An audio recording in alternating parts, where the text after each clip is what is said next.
Again, I'm Marjorie Agustin, and I'm the first reporter for the Chapter 10. And Chapter 10 is all about the foreign exchange market. Then, in this chapter, there are 6 learning objectives.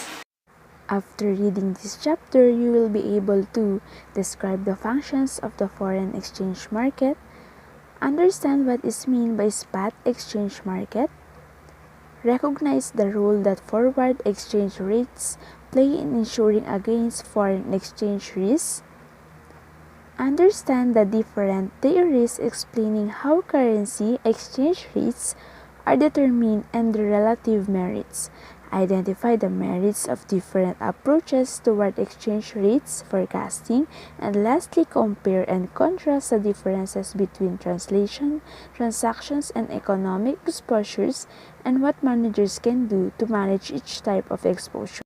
So let's now discuss the foreign exchange market. It is also known as Forex or the currency market. It is a market for converting the currency of one country into that of another country. And it is an over-the-counter global marketplace that determines the exchange rate for currencies around the world.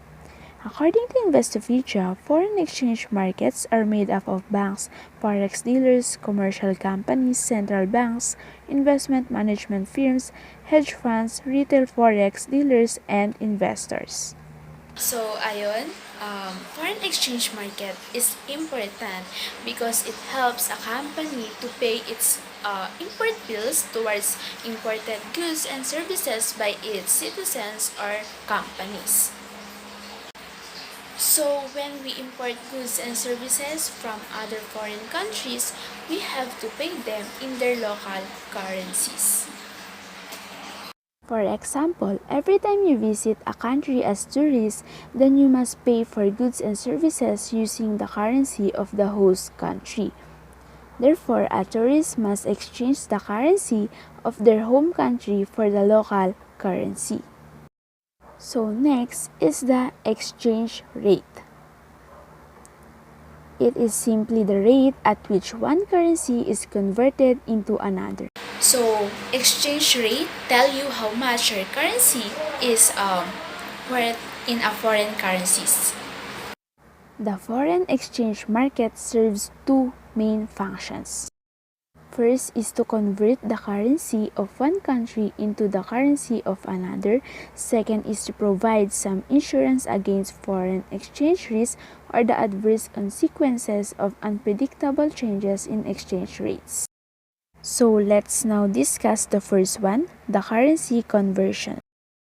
It is the process of converting one form of currency into another country's usable currency, and based on current exchange rates, a person may receive less or more value after the currency is converted. This can be determined by looking at the current exchange rate for the country's currency.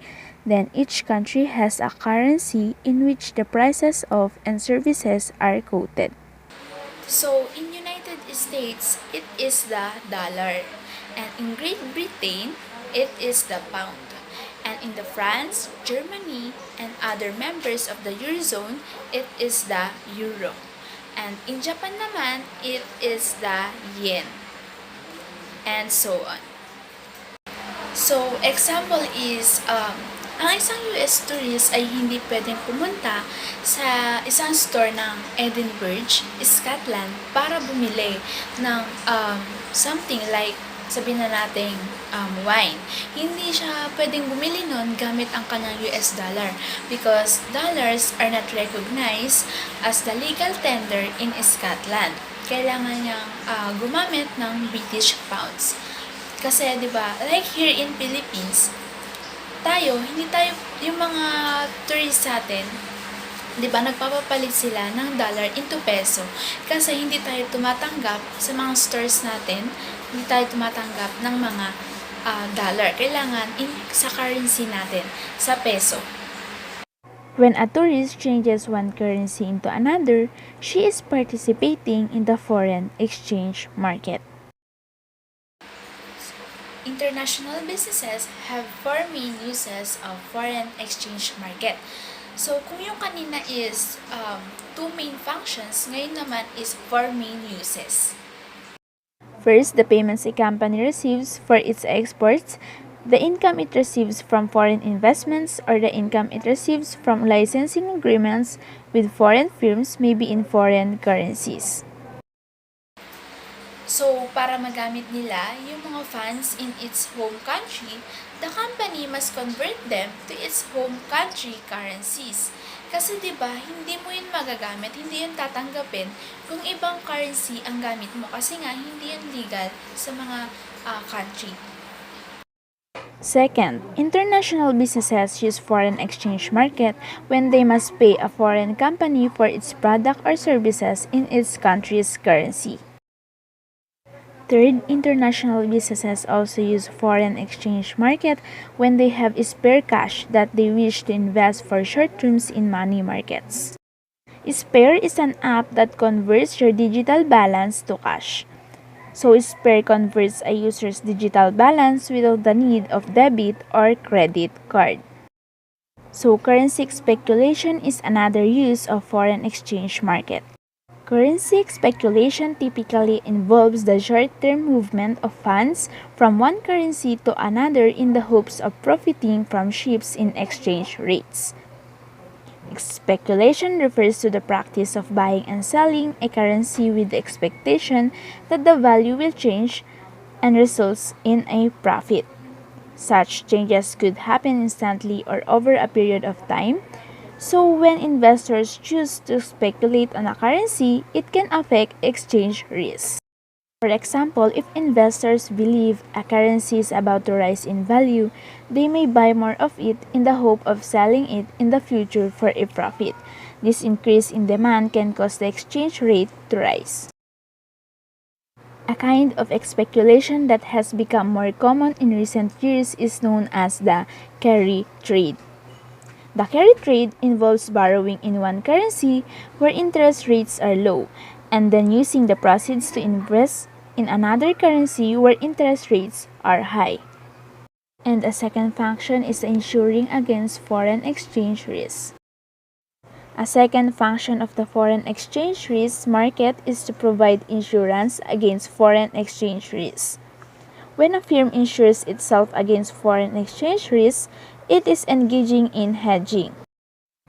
To explain how the market performs this function, we must first distinguish among spot exchange rates, forward exchange rates, and currency swaps. So first is the spot exchange rates. It is the rate at which a foreign exchange dealer converts one currency into another currency on a particular day. Words, it's the price a person would have to pay in one currency to buy another currency today. You could also think of it as today's rate that one currency can be traded with another. So the spot exchange rate is usually decided through the global foreign exchange market where currency traders, institutions, and countries clear transactions and trade. In this table 10.1, you can see the value of the US dollar against other currencies in February 11, 2011. These major currencies cross rates is about the value of the dollars against the other currencies. Yung equivalent ng bawat currency is nagbabago. Depende sa supply and demand ng foreign exchange market. So, pinapakita dito ang exchange rates ng iba't ibang bansa at kung magkano ang halaga ng dolyar sa isang unit. So, mapapansin nyo, nagiging iba ang value ng foreign currency sa iba't ibang country because continuously changing of value per unit. So, paano nangyayari ang ganitong process? We determine this through the interaction between the demand and supply of currency. And next is the forward exchange rate. A forward exchange rate occurs when two parties agree to exchange currency and execute the deal at some specific date in the future. and exchange rates governing such future transactions are referred to as foreign exchange rate. On the other hand, it is the settlement price of a transaction that will not take place until a predetermined date in the future. It is a forward-looking price. For most major currencies, forward exchange rates are quoted for 30 days, 90 days, and 180 days into the future. So here is the advantage to forward foreign exchange trading. The primary advantage to spot and forward foreign exchange is it helps manage risk, allowing you to protect costs on products and services both abroad, protect profits margins on products and services sold overseas, and in the case of forward foreign exchange, locks in exchange rates for as long as the year in advance. And it enables you to avoid the risk of currency fluctuations. It is called currency hedging. And next, there is currency swaps. It is a simultaneous purchase and sale of a given amount of foreign exchange for two different value dates. So, currency swap is an agreement in which two parties exchange the principal amount of a loan and the interest in one currency for the principal and interest in another currency. Swaps are transacted between international businesses and their banks, between banks, and between government when it is desirable to move out of one currency into another for a limited period without incurring foreign exchange risk. A common kind of swap is spot against forward. And next is the nature of the foreign exchange market. The foreign exchange market is not located in any one place. It is a global network of banks, brokers, and foreign exchange dealers connected by electronic communication system. The most important trading centers are London, New York, Tokyo, and Singapore. The market is always open somewhere in the world. It never sleeps. When companies wish to convert currencies, they typically go through their own banks rather than entering the market directly. And the foreign exchange market has been growing at a rapid pace, reflecting a general growth in the volume of cross-border trade and investment.